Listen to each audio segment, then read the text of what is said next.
അതിനല്ലേ പടച്ചവനെ വളഞ്ഞ വഴിയിലൂടെ പല വൃത്തികേടുകളും ചെയ്യാത്ത നബി പറഞ്ഞതെന്തെന്നറിയുമോ? പലിശ കച്ചവടം നടത്തുന്നവരോട്, ലോട്ടറി എടുക്കുന്നവരോട്, ആവശ്യമില്ലാത്ത വഴിയിലൂടെ ഹറാമിലൂടെ പണമുണ്ടാക്കുന്നവരോട് അല്ലാഹുവിന്റെ റസൂല് പറഞ്ഞതെന്തെന്നറിയോ?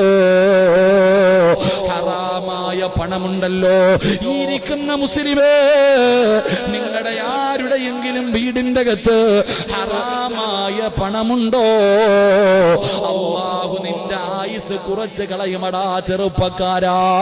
വാപ്പാ, നിന്റെ ആയുസ് അല്ലാഹു വെട്ടി ചുരുക്കും. വാപ്പാ, പെങ്ങളെ പെങ്ങളെ പെങ്ങളെ, നിന്റെ ഭർത്താവിനോ നിന്റെ മക്കൾക്കോ ഹറാമായ പണമുണ്ടാക്കുന്ന ഒരു ഗുണമുണ്ടെങ്കിൽ തിരുത്തിക്കോ, ഇല്ലെങ്കിൽ നീ വിധവയായി പോകുമെന്ന് നബി മുഹമ്മദ് മുസ്തഫ സല്ലല്ലാഹു അലൈഹി വസല്ലമ തങ്ങൾ പറയുമ്പോൾ ഹറാമും ഹലാലും എന്ന് അധികം പേരും നോക്കാറില്ല. എങ്ങനെയും പണമുണ്ടാക്കിയാ മതിയല്ലോ. പ്രത്യേകിച്ച് പെണ്ണുങ്ങൾക്ക് പണത്തിനോട് ഇത്തിരി ആർത്തി കൂടുതലാ. പെണ്ണുങ്ങൾക്ക് പണത്തിനോട് ഇത്തിരി ആർത്തി എന്റെ സഹോദരിമാരിലെ ചിലർക്ക് ഇത്തിരി കൂടുതലാ. എങ്കിലും പെങ്ങളെ, നിങ്ങൾക്ക് ആർക്കെങ്കിലും സ്വർഗം വേണോ? നിങ്ങൾക്ക് ആർക്കെങ്കിലും സ്വർഗം വേണോ?